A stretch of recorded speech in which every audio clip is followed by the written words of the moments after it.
I said, what about the new fan? Exactly. What about the guy that says, hey, come with me tonight. We're going to go to a wrestling show. And the guy says, nah, I've never been to a show. I said, well, come on. Just hang out with me. Let's go watch the match. All those people that have been the first time wrestling who don't really know you, you have to establish to them good guy, bad guy. Exactly. So they're not sitting there watching a match wondering who's good guy, who's bad guy. Yeah. Who am I cheering? Who am I booing? Like, what am I doing here as a fan? Yeah, absolutely. Yeah. Yep.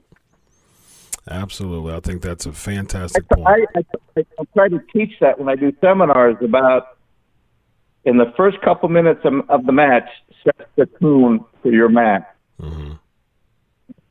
Sets the tone if you're the bad guy, and it sets the tone if you're the good guy, and that gives the fans a reason to react. Exactly. Whether they're booing you and whether they're hooraying you. But if you don't establish that and they don't know who you are, you're going to have a very quiet match. And then eventually you'll get to where boring, mm-hmm. and, but I said, I think that's a tried and true method too, because even to this day we're seeing that. Like, for instance, we just saw that at WrestleMania and the weeks before that with Daniel Bryan and Kofi Kingston. I mean, Kofi Kingston reminds me a lot of you as far as that pure baby face, even from an athletic standpoint too. And Daniel Bryan was the heel. He was the villain. He was, pro-Earth. He was, going to he was going to concession stands, talking about how everybody's eating this meat. He was just doing things that would really get under the fans' skin. And he was doing such an amazing job. Yep. He was even getting a good heel reaction at the Hall of Fame night. Yes, exactly. Just showing his face. He was getting booed. Yeah.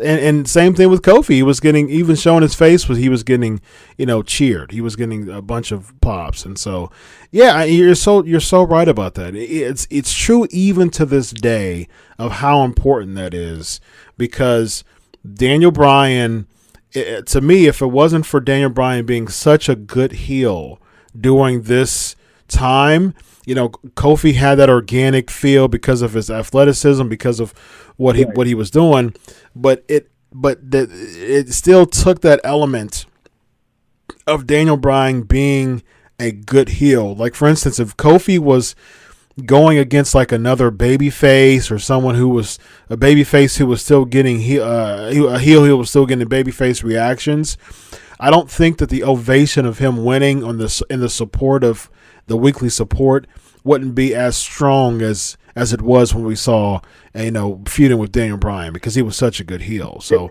I agree with you. It wouldn't have been half as much. I agree. Yep, absolutely. Yep. All right, so let's do some rapid fire questions. Just do a sentence or two, so let me respect your time here.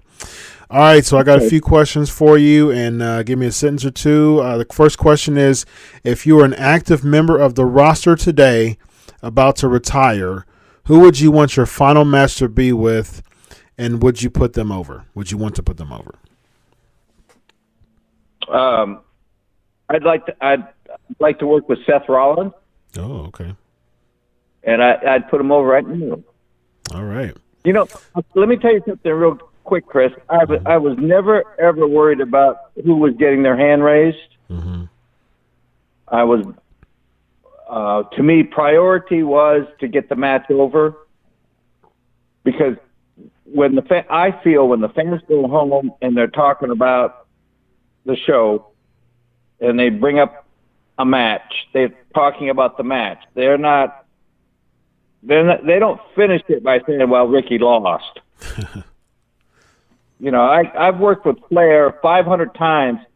I could probably count on my one hand and maybe a couple fingers on the other how many times I went over.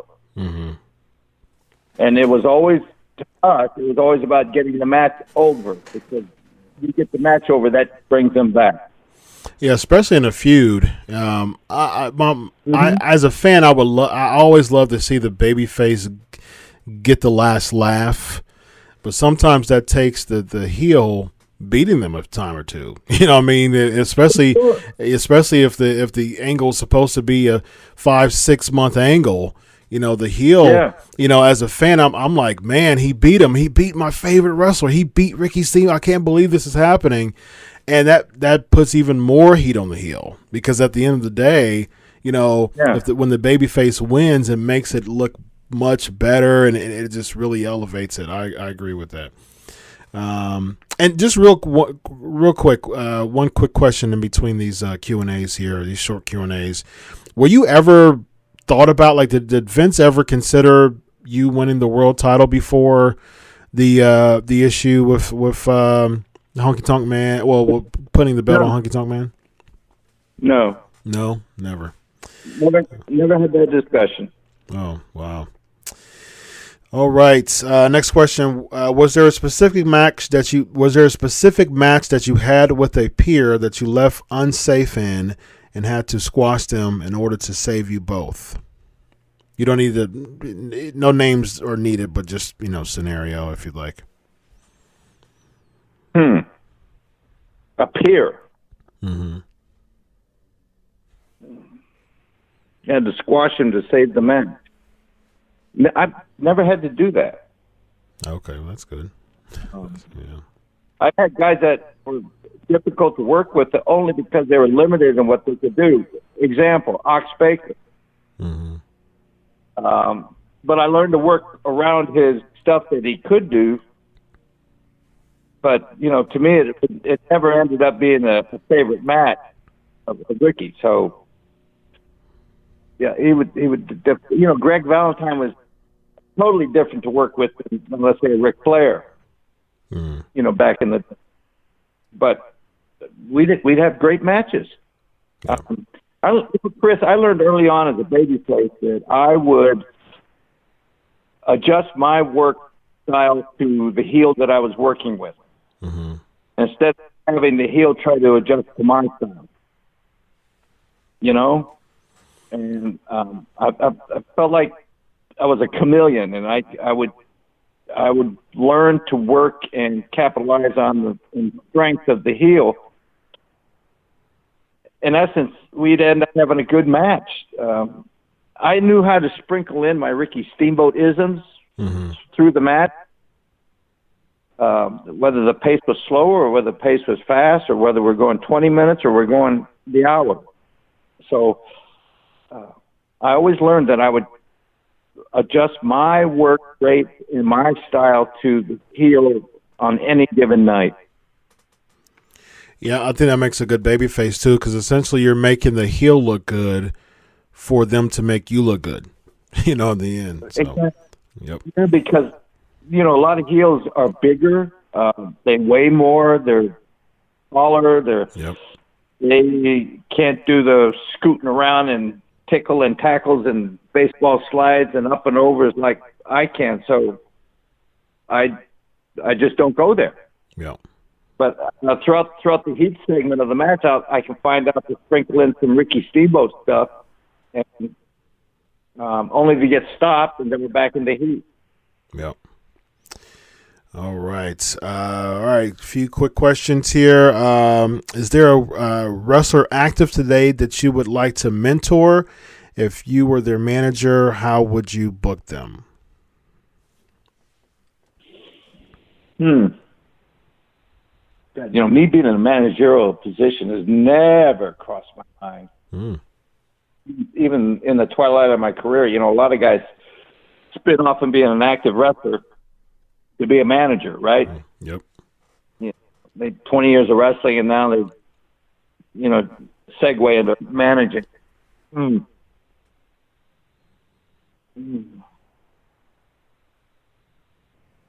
know, if I was to ever do anything in that position, you know, I'm going to throw out a guy's name that he's 50-50 with the fans. Almost like the way you remember when John Cena was in his heyday, he was always like 50-50 with the fans, right? Oh yeah, definitely. Only 8 boos, right? And it's only because I really like the guy as a man, and he was out that maybe a lot of fans don't see behind the scenes, and that's Roman Reigns. Oh yeah, I'm a big Roman Reigns fan. Yeah. Yeah. Yep. He's one of those 50-50, right? He is, which I defend a lot because I don't, a lot of reasons why people boo him. It doesn't make any sense to me, but yeah. People say he can't wrestle, but he's wrestled amazing matches. People say he's been shoved down our throats, but who wouldn't? If they were in that same spot, would they say no? To the offers that to the to his position, would they say, oh no, I'm not going to accept a world championship run, or doesn't make any sense. And plus, nowadays he's not even anywhere near the title picture. He's been back for months, so yeah, it doesn't make sense to me. But I'll tell you guys that did say no back in the day. Sid Vicious. Sid Vicious said no to a WWE title run? Yeah. Wow. Because it would interfere in his softball. Really? I never knew that. Interesting. Wow. Yeah. He played professional softball, and he loved it so much that I'm hearing this second, third hand. And I was thinking, how could you turn down being a world champion if working for the biggest company? A good year run could really set your future. Oh yeah. Just to get $25 a game for playing softball. Yeah. Yeah, that's my frame of thought too. So you're not alone on that one for sure. All right, a few quick questions to buy your time here. Who, if anyone, do you consider to be the next great of professional wrestling? It doesn't have to be specific to WWE if you don't like, but if you'd like WWE. Wow. I go back to Seth Rollins. When I was at the FCW training school and he was there, he already had a number of years under him, but still bringing up psychological or psychology about a match in the ring, when you do it, why you do it, why it works better to do it in the beginning and don't do it at the end, and vice versa, and all that. He was a guy that you could see it in his eyes that light bulbs are clicking on. He's not giving you the deer in the headlight look. Mm-hmm. He gets it.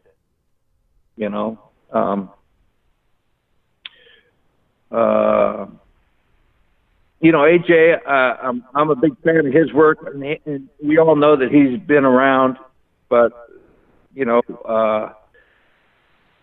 was in that transition of old school into today's style of wrestling, but he leaves it all in the ring every time he works, and also very respectful, and what a good guy backstage. Awesome. Just two more here. We're in a pivotal time for the business. Where do you see wrestling in the next 3 to 5 years? Well, I was told back when I was working for Crockett that the business has a 5-year swing, and 5 good years, and then 5 years that are low, and then 5 good. It just goes back and forth like that. I kind of understand that when I was back in the territory days, and when I was working for Crockett, and we would have the 5 good years, and then no matter what you did or how hard you tried to jump it down the fan's throat with an angle or something on TV, it was just you're in the middle of a transition to where new fans, the old fans are leaving and the new fans are coming in. Mm-hmm. So you just sort of weather the storm and bite the bullet, and then next thing you know, you start selling out again. That was told to me from, back in the 70s. And because I didn't know. And I went to Crockett and I said, what's up? I mean, we're all working just as hard and everything is just as solid and the angles on TV are just as strong. And he was just telling me, he says, you know, the business runs in 5-year cycles. Mm-hmm. Very interesting. So it's been a really down moment as far as interest. Last week I believe was the lowest non-holiday Raw in WWE history, and I would say even for the past 10 years it's been on a decline as far as overall interest. So hopefully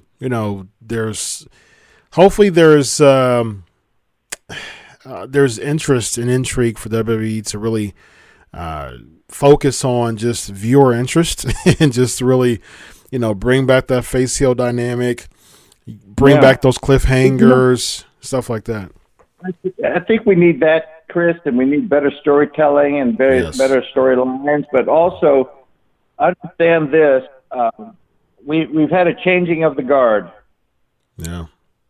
With Baker.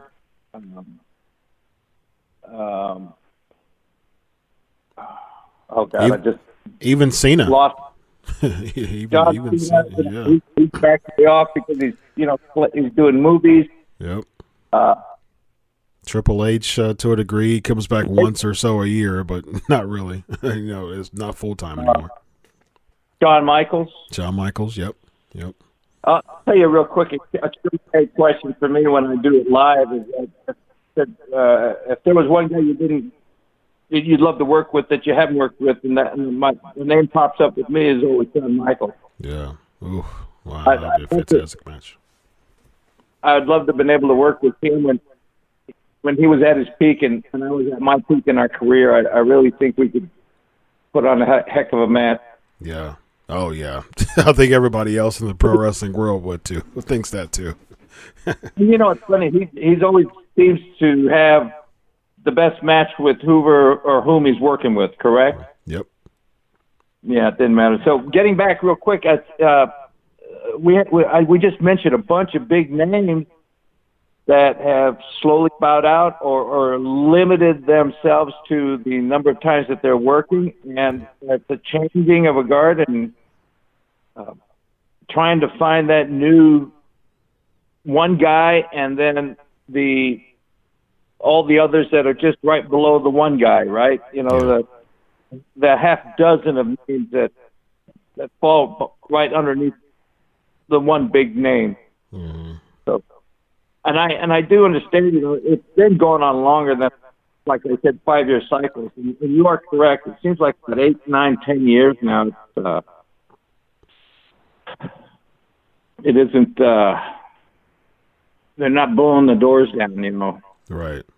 Yeah. Yeah. So who, other than you, I mean, the deep arm drag is the Steamboat arm drag. I think they should just go ahead and. Yeah, and I stole that from Jack Brisco.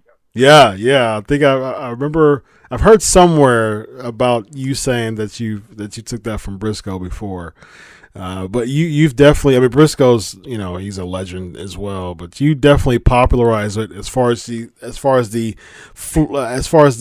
fluidness. It just looks so poetic. When you did the arm drag.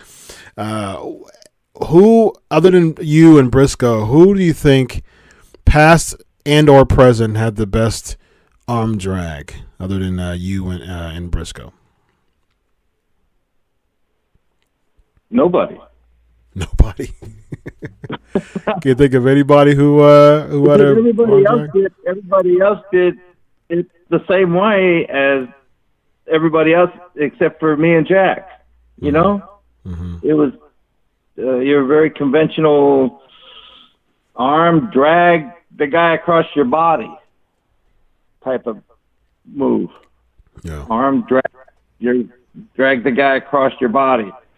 And then I had to actually work with some heels and show them that, look, I can get up in the air as long as you feed me, jump as high as you can and just do a somersault.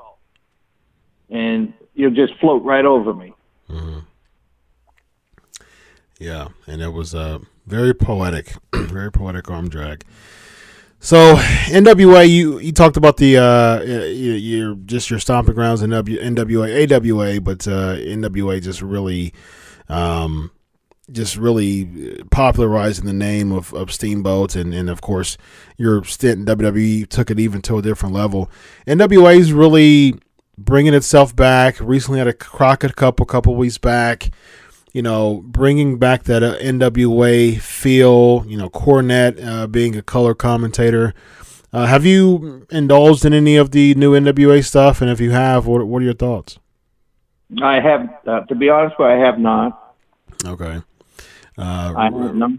Ricky and I was asked to, God, this is going back several months ago, to be able to be a guest at one of their shows, earlier shows, and I was already previously obligated and couldn't do it. Okay. I just hear rumors and hearsay, just through what I read and some of the stuff that I'm getting from some guys every now and then. Okay. Yeah.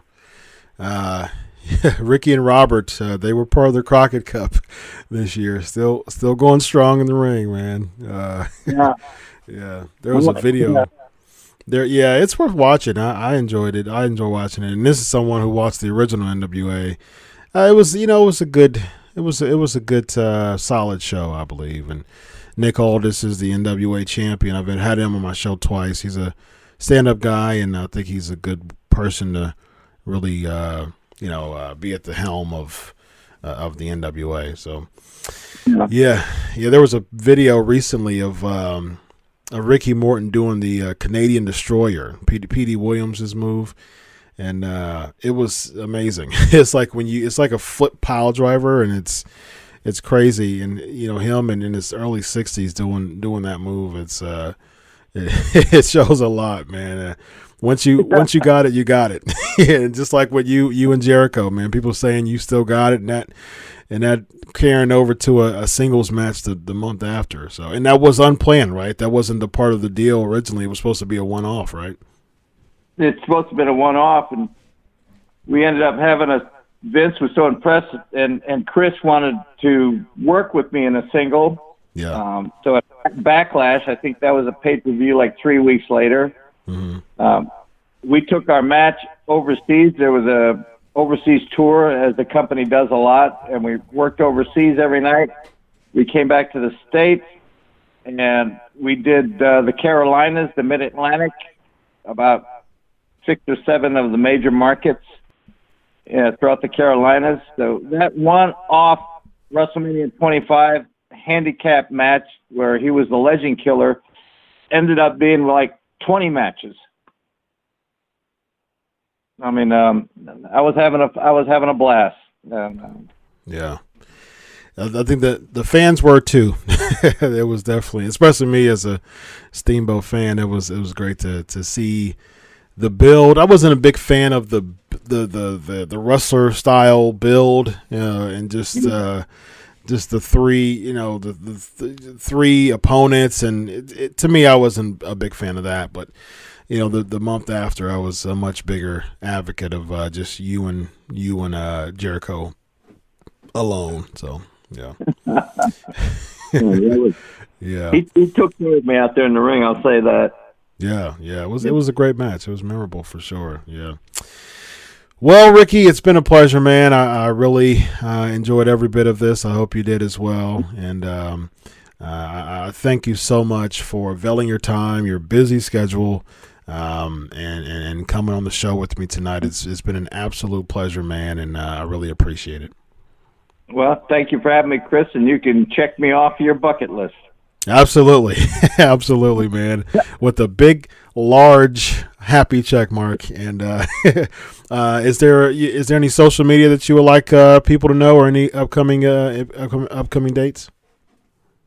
I'd have to go to my calendar. That's how bad my memory is, and I have to refer to it every day. Although I'm off for the next couple of weekends, and greatly appreciative that I'm home. I can stay pretty busy every week, going somewhere or doing something. And I still do stuff with the WWE. Mm-hmm. They do a lot of fundraising and charity work, and whenever they need an ambassador, spokesperson type guy, they call me up. So it's a great gig, and in this part of time in my life and in my career to be able to do that. I always give great thanks to all my fans for over the years. This November, I'm celebrating 42 years of being affiliated in the wrestling business. Wow. And I do have a lot.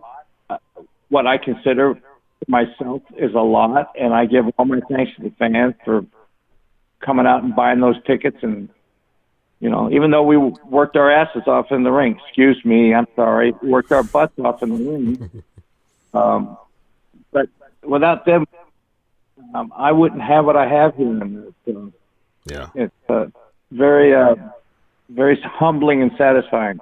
Yes, indeed. Absolutely. Yeah. Yeah, it was a pleasure meeting you too. I'm an Ohio guy. I met you and I had my son Elijah meet you at Bobby Fulton's. I'm good friends with Bobby Fulton. His event in Chillicothe. Yeah, you were special referee at that event, and at the very end when you were heading out, I chatted with you and took a picture of me, you, and my little 6-year-old Elijah. So it was a pleasure. I do remember that. Absolutely, yeah. Thank you. Thanks so much, Ricky, for being on the show, man. Have a good night.